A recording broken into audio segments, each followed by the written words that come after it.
Bonjour à tous, on se retrouve ce jeudi pour notre quintet flash sur l'hippodrome de Vincennes. Ce sera l'occasion du prix d'Herbray. On va évoluer sur 2100 mètres, la grande piste, un départ à l'Autostar. Je vous le rappelle, à Vincennes, l'Autostar c'est 9 par ligne. Seulement 14 partants au départ, mais de nombreux prétendants au podium. Il va falloir être inspiré, c'est mon job, on y va tout de suite.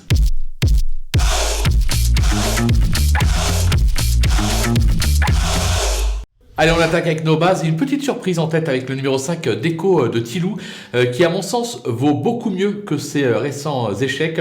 Certes, il aurait probablement été mieux sur la piste de Cannes-sur-Mer, mais mené en confiance par Christophe Martens, je m'en méfie. Je sais qu'il a la pointure d'un tel lot. Ça peut être amusant de le tenter en tête. On va se méfier du 8, Dragster de Beaumont, 13 en verve en 2021. Il vient de débuter l'année par une superbe deuxième place. Il excelle sur le parcours. C'est à mon sens le cheval à battre de l'épreuve. Le numéro 14, Millie Millionnaire. Elle cherche sa course cet hiver, comme l'attestent ses deux derniers accessites sur cette piste.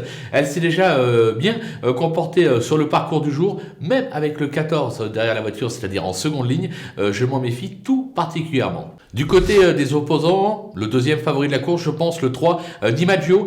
Ses 5 dernières tentatives sur ce parcours se sont soldées par 2 victoires et 3 accessites. Brielle Coppens s'étant tiré la quintessence, il fait partie des incontournables de l'épreuve. Le numéro 6 de la Geneviève, qui sait lire et écrire sur cette piste et sur ce parcours et à ce niveau, 2100 mètres, c'est vraiment son sport. Elle a hérité d'un excellent numéro derrière la voiture. Si elle n'est pas malheureuse, ce qui lui arrive un peu, quelquefois, je me dis qu'elle aussi peut tout à fait jouer à un podium. Attention à l'As Divine Monceau, qui affiche tout simplement 100% de réussite à Vincennes. 3 victoires et 7 accessites en 10 tentatives. Elle s'adapte à tous les parcours. Alors maintenant, elle a tiré l'As. C'est un peu un numéro piège.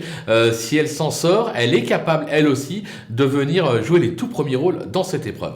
Le coup de poker, ce sera le numéro 10, Dick des Marlborough, qui retrouve le parcours de son dernier succès, mais cela remonte à un an. C'était l'hiver dernier. Depuis, il a enchaîné 7 échecs cuisants, et pourtant, moi je m'en méfie. Son entourage, Mathieu Abrivard, nous annonce qu'il a besoin d'être rassuré, ce qui est assez logique. Toutefois, en valeur intrinsèque, difficile de l'écarter totalement. Il peut venir causer une belle surprise à très belle cote. Les outsiders avec le numéro 13 d'Azal Jet, une véritable métronome qui s'adapte à tous les tracés. Elle s'est déjà illustrée sur ce parcours en trottant moins de 1,12. Ça devrait suffire pour être à l'arrivée. Maintenant, elle est mal garée en deuxième ligne avec le 13. Toutefois, je m'en méfie. En valeur intrinsèque, là encore, elle a tout à fait le droit de venir compléter la bonne combinaison. Attention avec le 4 Daguet Normand, qui a toujours échoué en 7 tentatives à ce niveau. Vincennes ne passe pas pour être sa tasse de thé, et je pense qu'il aurait été mieux sur plus long. Toutefois, attention, Junior Galpa dit que le cheval vole actuellement. Junior Galpa qui se prépare à courir le Cornulier avec Bayekeno, qui est la tenante du titre. Il peut revenir en forme, raison pour laquelle je préfère ne pas prendre le risque de l'éliminer. Le numéro 9, Domino Dream, qui n'y est plus trop ces derniers temps, comme l'attestent ses 3 dernières disqualifications. L'engagement n'est pas idéal. Le 9 derrière la voiture, c'est pas simple. Toutefois, voilà, c'est un cheval qui a connu tous les malheurs cet hiver.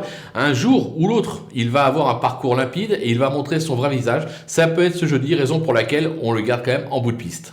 Les délaissés, on prend quelques risques, logique, avec le 2, Cœur de Loup. Difficile de lui trouver la moindre bonne course ces derniers mois. Il reste un peu plus convaincant en province.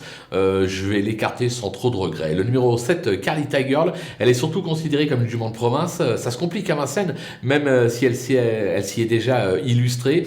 Maintenant, c'est plutôt par à coup.